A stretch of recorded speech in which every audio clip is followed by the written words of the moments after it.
Hey guys, today we're looking at a 2019 Harley Davidson Sportster Iron 1200, and this one is in vivid black. It's got the really nice, like, gradient blue paint on the tank. Really nice intake.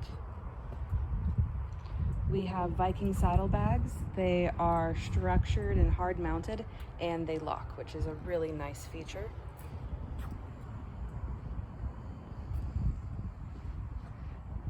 These seats from Harley stock are just really comfortable. I really enjoy them. And we also have engine guards up on the front and these really tall handlebars. And I honestly find them really comfortable. LED lights up in the front. It's a really clean, really smooth running Harley. Again, 2019 Harley Davidson Sportster Iron 1200. Come check it out. We're open for test rides 6 days a week.